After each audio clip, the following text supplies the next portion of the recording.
I am Ramakrishna Reddy. Today we are going to discuss about the projection of a vector onto a space spanned by a single vector, or two vectors, or three vectors, and so on and so forth. To start with, let's see how to project a vector onto a space spanned by another vector, say v bar. In short, we say the projection of u bar on a v bar.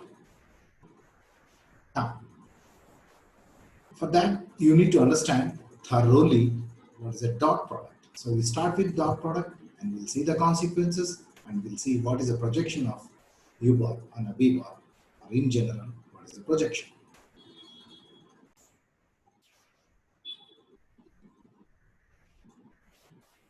Dot product between two vectors basically will tell you how much similar they are. So it gives you the degree of similarity between these two vectors. That's given by the angle. That angle is given by cosine theta. That's first. Let's see, to start from scratch, how to find the dot product between two vectors. Suppose u is AB and v is CD, are two vectors, then the dot product between u and v is denoted by u dot v. And so, of course, u and v are represented in a component way. Then it's given by component-wise multiplication, AC plus BT. What's it? It pops out a number. That number will tell you what's the degree of similarity between these two vectors. Example, u equal to 5 minus 6 and v equal to 4, 5. Then dot product between them, u dot v is given by 50. 3u dot v, 3 can be taken out. So it's basically you find the dot product between u and v, then you can scale it up by 3. 150. So 3 times u dot v is 150. Its commute, u dot v equal to v dot u. This is the property which I used prior in 3u dot v, and it's distributive over addition. Right? Unitized vectors. By unitized vectors, we mean normalized vectors. We mean divide by its magnitude. Now, dot product of a vector with itself will give you the magnitude. That's u dot u.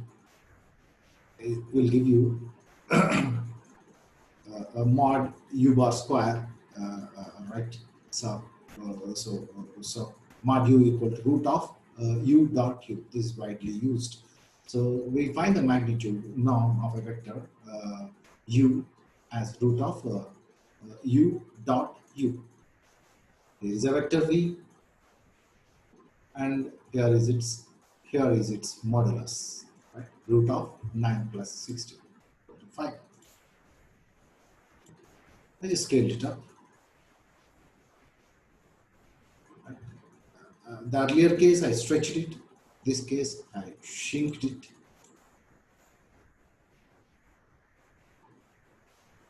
If it's of magnitude 1, length 1, then it's called a unit vector. Okay.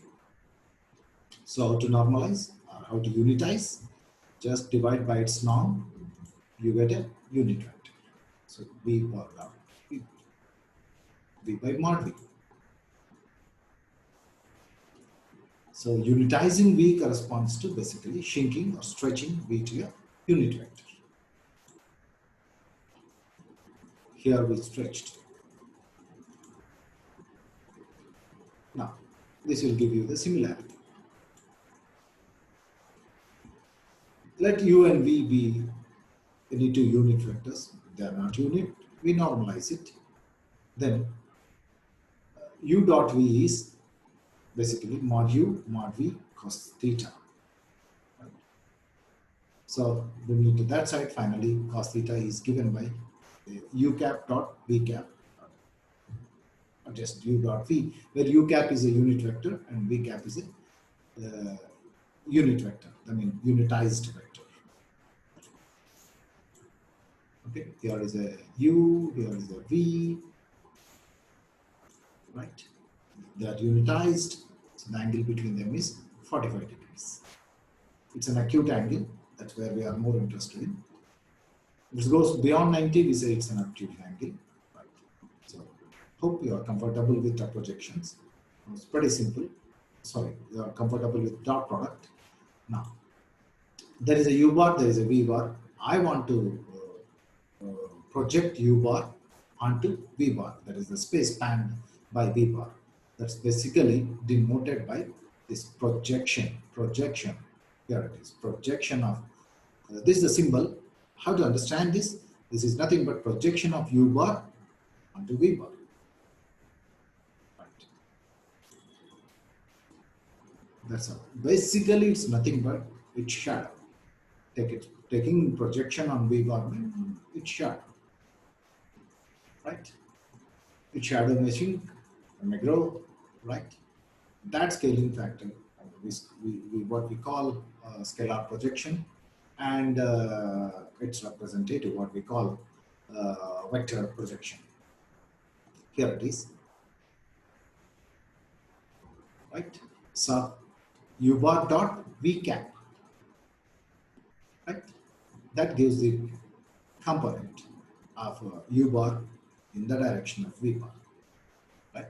If U bar is this, V bar is this, then we want to find the scalar projection of U bar and V bar, right? So here it is. So it's 9 by root 70, right? Thank you.